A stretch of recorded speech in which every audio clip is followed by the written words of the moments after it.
Hello friends, welcome back to my channel Wangxian lovers. और आज मैं आपके साथ Wangxian fan fiction painful love का नेक्स्ट पार्ट शेयर करने वाली हूँ। और फ्रेंड्स प्लीज़ मेरी इस चैनल को सब्सक्राइब कर लीजिए और वीडियोस को भी लाइक कर दीजिए। प्लीज़, आप लोग करते ही नहीं हो, प्लीज़ कर दीजिए। मैं इतनी मेहनत कर रही हूँ तो थोड़ा सपोर्ट आप भी कर दीजिए। ओके, तो चलिए हम आज का पार्ट शुरू करते हैं। और जितने भी लोग मेरी वीडियोज़ को लाइक करते हैं और मेरे चैनल को सब्सक्राइब किया है, thank you so much friends. तो चलिए हम आज का पार्ट शुरू करते हैं। कल के पार्ट में हमने देखा था कि जब विंग की तबीयत खराब होने की वजह से जब वांग जी उसके पास आया था तो शुयांग बहुत गुस्से में आ गया था और उसने वांग जी से वहां से जाने के लिए बोल दिया था। जब उसके सिस्टर ने वांग जी के बारे में विंग से बात करनी चाहिए तो विंग ने मना कर दिया। उसके बाद वी और दूसरी तरफ हमारी फई जब लैंड मैंशन में पहुंचती है जियांग चैंग के साथ तो वो बहुत खुश हो जाती हैं क्योंकि लैंड मैंशन बहुत ही ब्यूटीफुल और बहुत ही बिग था, जिसके अंदर जाकर फई तो बहुत खुश हो जाती हैं क्योंकि वहाँ हर तरफ रोशनी ही रोशनी थी और इतनी ब्यूटीफुल तरीके से उसे डेकोरेट किया गया था। उसके बाद जियांग चैंग अपने बेटे लैन सुजी से फई को मिलाता है। वो दोनों आपस में खेलने लगते हैं। फई बहुत खुश हो जाती है कि उसे खेलने के लिए कोई तो मिल गया। उसके बाद जियांग चैंग फई को पूरा घर दिखाता है। फई बहुत खुश हो जाती हैं पूरा घर देखकर। उसके बाद जियांग चैंग सभी के रूम दिखाने लगता है। उसके बाद जब वांग जी के रूम की बारी आती है तो जियांग चैंग वहाँ बैठ जाता है और फई से बोलता है कि फई, ये जानती हो किसका रूम है? तो फई बोलती है कि नहीं। तो जियांग चैंग बोलता है कि फई, ये तुम्हारे डैड का रूम है। जैसे ही फई ये सुनती है तो वहाँ से जाने लगती है। तो जियांग चैंग फई से बोलता है कि फई, तुम्हारे डैड बहुत अच्छे हैं, वो तुम्हारी मॉम से बहुत ज़्यादा प्यार करते हैं। तो फई बोलती है कि नहीं, वो बिल्कुल भी अच्छे नहीं हैं और वो मेरी मॉम को भी बिल्कुल पसंद नहीं करते और ना ही वो मुझे पसंद करते हैं। अगर वो मेरी मॉम को और मुझे पसंद करते तो वो कभी हमारे साथ ऐसा नहीं करते। मेरे डैड बिल्कुल भी अच्छे नहीं हैं और मुझे उनसे नहीं मिलना।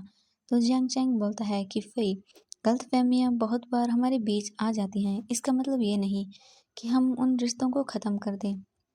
तुम्हारे डैड बहुत अच्छे हैं वी यिंग से बहुत प्यार करते हैं तुम्हारे डैड। तुम चिंता मत करो फई, वो बहुत अच्छे हैं, तुम्हारी मॉम के साथ बहुत खुश रहेंगी। तो फई बोलती है कि नहीं, उसने मेरी मॉम को हर्ट किया है, मैं उनके पास बिल्कुल भी नहीं जाऊंगी और ना ही मेरी मॉम को जाने दूंगी। हम वापस से जा रहे हैं तो अब इस बात का कोई फायदा नहीं है। जियांग चैंग फई का हाथ पकड़ता है और उसे वांग जी के रूम में लेके जाता है। जैसे ही जियांग चैंग वांग जी के रूम का डोर ओपन करता है और वो अंदर जाके देखते हैं तो फई वो सब देख के शॉक हो जाती हैं क्योंकि उस रूम के अंदर पूरे रूम में वी की फोटोज लगी हुई थी और बहुत सारी वाइन की बोतल्स यहाँ वहाँ गिरी हुई थी और पूरा कबर्ड एक वाइन की बोतलों से भरा हुआ था। जब फई ये देखती हैं तो वो बोलती हैं कि अंकल, यहाँ इतनी सारी वाइन की बोतल्स और मम्मा की फ़ोटो क्या कर रही हैं? तो जियांग चैंग नीचे बैठता है और फई का हाथ पकड़ के उससे बोलता है कि फई, जब से वी यिंग यहाँ से गया है तुम्हारे डैड बस अपने आप को रात होते ही अपने रूम का डोर बंद करके अपने आप को इस रूम में बंद कर लेते हैं और तुम्हारी मॉम की फ़ोटो के सामने पागलों की तरह बातें करते रहते हैं। फई, अगर तुम्हारे डैड ऐसा ही करते रहे तो वो एक दिन बहुत बड़ी मुसीबत में पड़ जाएंगे फई। वो अपनी हालत को इतना ख़राब कर लेते हैं, उन्हें संभालना मुश्किल हो जाता है। बहुत बार हमने उन्हें मना किया कि वो ऐसा न करें, लेकिन वो कभी भी नहीं सुनता। वो सिर्फ विहिंग का नाम लेता रहता है और बहुत ज़्यादा वाइन पीता है। अगर फई, अगर वांग जी इसी तरह से वाइन पीता रहा और उसने खुद का ख्याल नहीं रखा तो एक दिन शायद तुम अपने डैड को हमेशा के लिए खो दोगी। वही ये सुनते ही बोलती हैं कि नहीं अंकल, मैं भले ही उनसे प्यार नहीं करती हूँ लेकिन मैं कभी भी नहीं चाहती कि डैड को हर्ट हो। तो जैंग चैंग बोलता है कि मैं जानती हूँ फई, तुम उन्हें नफरत नहीं करती हो, लेकिन अगर वो ऐसे ही वाइन पीता रहा तो एक दिन वो अपने आप को हर्ट कर लेगा। तो फई बोलती हैं कि मैं क्या कर सकती हूँ, मम्मा कभी भी नहीं मानेंगी। तो जियांग चैंग बोलता है कि फई, प्लीज़ बस तुम थोड़ी मेरी हेल्प कर दो, हम उन्हें एक कर देंगे। मैं जानता हूँ फई कि तुम भी अपनी मॉम को हर्ट नहीं करोगी और उन्हें ऐसे भी नहीं देख सकती हो। मैं अपने भाई को जानता हूँ, वो भले ही कुछ भी बोले लेकिन उसके मन में जो चलता है वो कभी किसी को नहीं बताता और कहीं ना कहीं शायद वी वांग जी को पसंद करता है। ये बात तुम भी जानती हो। अगर वो ऐसा नहीं करता तो वो अब तक शादी कर चुका होता, लेकिन तुम्हारी मॉम ने अभी तक किसी से शादी नहीं की है। तो इसका मतलब है कि वो आज भी वांग जी को पसंद करता है। तो फ़ई, क्या तुम मेरी हेल्प करोगी? तो फ़ई बोलती है कि हाँ, क्यों नहीं, मैं चाहूँगी कि मेरे मॉम डैड एक साथ रहें और खुश रहें। मैं बस यही चाहती हूँ। तो जियांग चैंग बोलता है कि ठीक है फ़ई। उसके बाद वो दोनों उस रूम से बाहर आ जाते हैं। कुछ देर बाद वांग जी भी वहाँ वापस घर लौट आता है। वांग जी अपने रूम में जाता है और फिर से वाइन की बोतल निकाल कर फिर से पीने लगता है और बहुत ज़्यादा ड्रिंक कर लेता है और फिर से बोलता है कि वीइंग प्लीज़, तुम मुझे छोड़ के नहीं जाओगे प्लीज़, मैंने तुम्हारा बहुत वेट किया है प्लीज़ वीइंग, अब जब तुम लौट आए हो तो प्लीज़ वापस मत जाओ वीइंग, मैं दोबारा ये सब सहन नहीं कर पाऊँगा। मैंने एक बार तुम्हें जाने देने की गलती की थी लेकिन इस बार नहीं करूँगा। वीइंग प्लीज़, प्लीज़ मेरे पास वापस आ जाओ, मैं तुम्हारे बिना नहीं रह सकता। वांग जी बहुत ही ज़्यादा ड्रिंक कर लेता है और वहीं गिर जाता है, जिसकी वजह से उसके हाथ में जो बोतल थी वो वहीं गिर जाती है और जिसकी वजह से वांग जी के पैर में भी कांच का टुकड़ा लग जाता है। जिससे ही वही को और जियांग चैंग को कुछ गिरने की आवाज़ सुनाई देती है, तो वो दोनों भागकर वहाँ वापस आते हैं तो देखते हैं कि वांग जी नीचे फ्लोर पर गिरा हुआ था और उसके पास वाइन की बोतल गिरी हुई थी। जब वही ये देखती है तब वो बहुत ही घबरा जाती है और वांग जी के पास जाकर बोलती है कि डैड प्लीज़, क्या हुआ आपको? तो जब वांग जी वही की आवाज़ सुनता है तब वो उसकी ओर देखता है और बोलता है कि फ़ई प्लीज़, मुझसे दूर मत जाओ, मैं तुमसे बहुत प्यार करता हूँ मेरी daughter, please I am sorry फ़ई, मैंने जो भी गलतियाँ की प्लीज़ मुझे माफ़ कर दो, लेकिन मुझे छोड़ के मत जाओ, मैं तुम्हारे और वीइंग के बिना नहीं रह सकता, प्लीज़ फ़ई मुझे माफ़ कर दो। फ़ई बोलती है कि डैड, ये आपने अपनी क्या हालत बना ली है? तो वांग जी बोलता है कि आई एम सॉरी, प्लीज़ मुझे माफ़ कर दो और मुझे छोड़ के मत जाओ फ़ई। वांग जी ये बोलकर फ़ई को हग कर लेता है और रोने लगता है। तो फ़ई बोलती है, प्लीज़ डैड, आप अपने आप को सँभालिए प्लीज़, ऐसा मत कीजिए। और वहीं दूसरी तरफ हमारा वांग जी, और वहाँ दूसरी तरफ जब वीइंग उठता है, वो उठकर तैयार होता है, तब इसकी सिस्टर यानली रूम में आती हैं और बोलती हैं कि वीइंग, क्या तुम तैयार हो? तो वीइंग बोलता है कि हाँ सीजे, मैं तैयार हूँ। और तभी शोयांग भी आ जाता है और वो बोलता है कि वीइंग, 2 घंटे बाद हमारी फ़्लाइट है, तुम रेडी हो? तो वीइंग बोलता है कि हाँ, मैं ठीक हूँ। उसके बाद वीइंग बोलता है कि सीजे, आप जियांग चैंग को बोल दीजिए कि वो फ़ई को वापस ले आए। तो यानली बोलती है कि वीइंग, क्या तुम थोड़ी दिन, तो वीइंग बोलता है कि आई एम सॉरी सीजे, मैं नहीं रुक सकता हूँ। उसके बाद यानली अपना फ़ोन निकालती हैं और जियांग चैंग को कॉल करती हैं। जब जियांग चैंग अपनी फ़ोन को देखता है तो वहाँ यानली की कॉल थी। तो जियांग चैंग फ़ोन को पिक करता है और बोलता है कि क्या हुआ सीजे? तो जियांग चैंग ये बोलकर, तो शीजे बोलते हैं कि जियांग चैंग, वीइंग वापस जा रहा है तो तुम फ़ई को वापस ले आओ।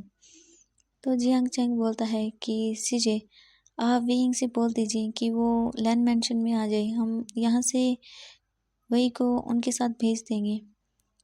तो जियांग चैंग ये बोलकर वापस से अपना फ़ोन रख देता है। तो यानली विंग से बोलते हैं कि विंग, तुम मेरे साथ चलो हमारे घर, हम वहीं से तुम वापस चले जाना। तो विंग मना करता है और बोलता है कि आई एम सॉरी शिजे, मैं वापस घर नहीं जाऊंगा, मैंने बोला था। तो शिजे बोलते हैं कि विंग, ये हमारा घर नहीं है, ये जियांग चैंग का घर है, जियांग चैंग ने शादी कर ली। तो विंग बहुत खुश हो जाता है, तो विंग बहुत खुश हो जाता है ये सुनकर और वो वहाँ जाने के लिए रेडी हो जाता है, लेकिन शोयांग उसे मना करता है।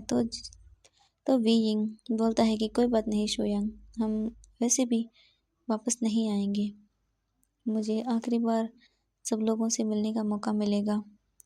तो शोयांग हाँ बोल देता है। उसके बाद यानली के साथ वी यिंग और शोयांग भी लैंड मैंशन के लिए निकल जाते हैं, लेकिन वी यिंग को नहीं पता कि जियांग चैंग ने किससे शादी की है और वो लैंड मैंशन की ओर जाने लगते हैं। तभी 1 घंटे बाद वीइंग वापस से वहीं लैंड मैंशन में पहुंच जाता है। वीइंग ने कभी वांग जी का घर नहीं देखा था, उसे नहीं पता कि ये लैंड मैंशन है। उसके बाद जैसे ही वीइंग अपनी सिस्टर यानली और शोयांग के साथ लैंड मैंशन में जाता है, तब वो सब देख के बहुत हैरान हो गया था, क्योंकि वो पूरा वाइट घर था, वो बिल्कुल ही वाइट था और बहुत सुंदर था। उसके बाद चियांग चैंग नीचे आता है और वीइंग को और सबको वहाँ बैठने के लिए बोल देता है। उसके बाद चियांग चैंग अपने मेड से बोलता है कि नाश्ता लेकर आए, लेकिन वीइंग मना कर देता है। तो जियांग चैंग बहुत फोर्स करता है और वहाँ पर नाश्ता लेके आ जाता है। तभी वही भी वहाँ आ जाती हैं और वीइंग अपने डॉटर को हग कर लेता है और बोलता है कि वही, क्या तुम ठीक हो? तब वही बोलती है कि हाँ मामा, मैं ठीक हूँ। उसके बाद वो सब नाश्ता करते हैं तो शुयांग बोलता है कि वीइंग, हम लेट हो जाएंगे। उसके बाद वीइंग और फई और शुयांग वो सब वहाँ से जाने के लिए तैयार हो जाते हैं। वो जैसे ही घर से बाहर आते हैं तो वीइंग जैसे ही कार में बैठने लगता है तो वांग जी आता है और वीइंग का हाथ पकड़ के उसे अपनी ओर खींच लेता है और उसे हक कर लेता है और बोलता है कि नहीं, तुम नहीं जा सकते वीइंग, मुझे छोड़ के।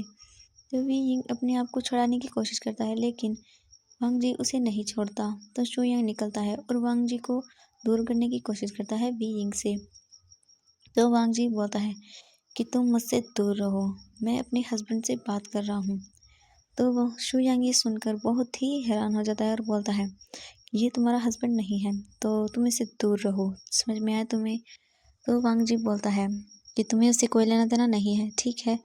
और वीइंग को वांग जी और भी ज़्यादा टाइटली हग कर लेता है, लेकिन वीइंग अपने आप को छुड़ाने के लिए स्ट्रगल करता रहता है और वो वांग जी को दूर पुश करते हुए बोलता है कि मैं तुम्हारा कोई भी नहीं हूँ और प्लीज़ दोबारा ऐसा कुछ भी मत करना, मैं तुम्हें नहीं जानता हूँ। तो वांग जी बोलता है कि प्लीज़ वीइंग, ऐसा मत बोलो। और वो वांग शुयांग को बोलता है कि शुयांग चलो।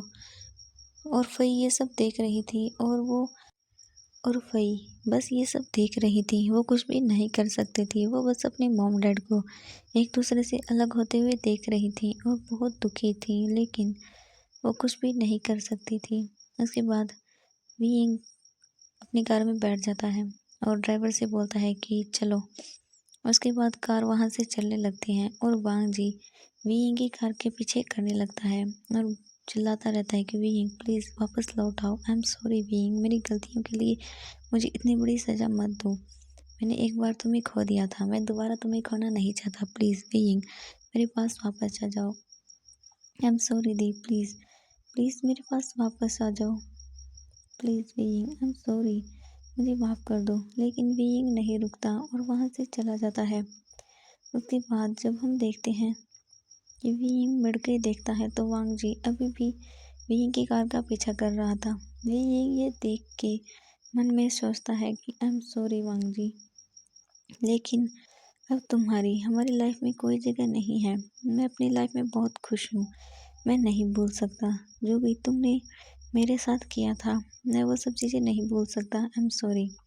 और मुझे और फई को तुम्हारी ज़रूरत नहीं है। हम हमारी लाइफ में बहुत खुश हैं, हमारी एक अलग दुनिया है, तुम उस दुनिया में अब नहीं आ सकते, आई एम सॉरी। और वी वहाँ से अपने डॉटर को हग कर लेता है और बोलता है कि फई तुम सैड मत हो, हम वापस से हमारी दुनिया में चलेंगे और वहाँ हम बहुत खुश होंगे फई, तुम चिंता मत करो। फई बोलती है कि मम्मा अगर आप खुश हो तो मैं खुश हूँ। उसके बाद वो सब वहाँ से चले जाते हैं और वांग जी बस वहीं वीइंग की कार का पीछा करते हुए वहीं गिर जाता है और बोलता है कि वीइंग प्लीज़ ऐसा मत करो, मुझे छोड़ के मत जाओ, मैं नहीं जी पाऊँगा। उसके बाद वीइंग वहाँ से चला जाता है वापस अपनी सिटी अमेरिका वापस लौट जाता है और दूसरी तरफ वांग जी फिर से अपने आप को एक रूम में बंद कर लेता है। यान ली, जियांग चैंग और शिचेन विंग के जाने के बाद वांग जी को देख सकते थे कि वो किस तरह से टूट गया है। वो बहुत ही टूट चुका था। अब तो वो बिल्कुल भी रूम से बाहर नहीं निकलता था, अपने रूम में बंद रहता पूरा दिन और कुछ भी नहीं करता। एक दिन वांग जी अपने रूम से बाहर निकलता है। अब वेइंग को गए हुए लगभग 10 दिन हो गए थे। वांग जी को रूम से बाहर देखकर सब बहुत खुश हो जाते हैं और बोलते हैं कि वांग जी तुम ठीक हो ना? तो वांग जी बोलता है कि हाँ मैं ठीक हूँ ब्रदर। उसके बाद वांग जी बोलता है कि ब्रदर मैं कुछ दिनों के लिए बाहर जाना चाहता हूँ। तो जियांग चैंग बोलता है कि लेकिन तुम कहाँ जाना चाहती हो वांग जी? तो वांग जी बोलता है कि बस कुछ दिन मैं अपने साथ बिताना चाहता हूँ और इन सब चीज़ों से बाहर आना चाहता हूँ। तो शिचैन बोलता है कि हाँ वांग जी, तुम जा सकते हो। उसके बाद वांग जी अपने भाई को शुक्रिया बोलता है और वहाँ से चला जाता है। तो जियांग चैंग बोलता है कि आज वांग जी थोड़ा अलग लग रहा था ना, वो थोड़ा खुश भी है आज। तो शिचैन बोलते हैं कि हाँ, वो पहले औरों दिनों से अलग है। तो वो बोलता है कि जियांग चैंग, क्या कहीं ऐसा हो सकता है कि वांग जी विंग के पास गया हो? तो जियांग चैंग बोलता है कि हमें नहीं पता, वो कहीं भी जा सकता है और हम नहीं जानते कि वो कब क्या कर दे। तो लैन सिचेन बोलते हैं कि हाँ, तुमने सही कहा। मैं तो बस यही प्रे करता हूँ कि वांग जी कुछ ऐसा न कर दे जो हमारे लिए मुसीबत खड़ी कर दे। उसके बाद हमें दिखाया जाता है कि वांग जी जैसे ही एक एयरपोर्ट पर लैंड करता है, उसके बाद एक पर्सन उसके पास आता है और बोलता है कि सर, आपके लिए सब रेडी है। आप पहले होटल जाके आराम करना चाहेंगे या फिर आप डायरेक्टली ऑफिस जाना चाहेंगे? तो वांग जी बोलता है कि नहीं, सबको इन्फॉर्म कर दो कि नया बॉस अभी आ रहा है।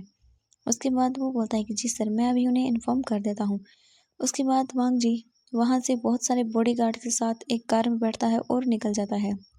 और दूसरी तरफ वांग जी एक ऑफिस के सामने खड़ा हो जाता है और दूसरी तरफ हमें दिखाया जाता है कि वी यिंग शुयांग से बोलता है कि शुयांग, तुम्हें लगता है कि ये डील हमारे लिए अच्छी होगी? तो शुयांग बोलता है कि हाँ वी यिंग, ये पार्टनरशिप मुझे लगता है कि हमारे लिए अच्छी होगी, क्योंकि अगर वो हमारी हेल्प करना चाहते हैं तो ये हमारे बुरा नहीं है।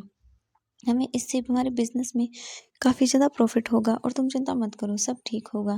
तो वी यिंग बोलता है कि शुयांग, न जाने क्यों मुझे बहुत ही बुरा फील हो रहा है। तो बस आज के लिए इतना ही, नेक्स्ट पार्ट के लिए वेट कीजिए। तो विंग बोलता है कि ठीक है शुयांग। तो फ्रेंड्स, आज के लिए बस इतना ही। Bye bye, good night, see you. और प्लीज़ मेरी वीडियोस को लाइक कर दीजिए और चैनल को भी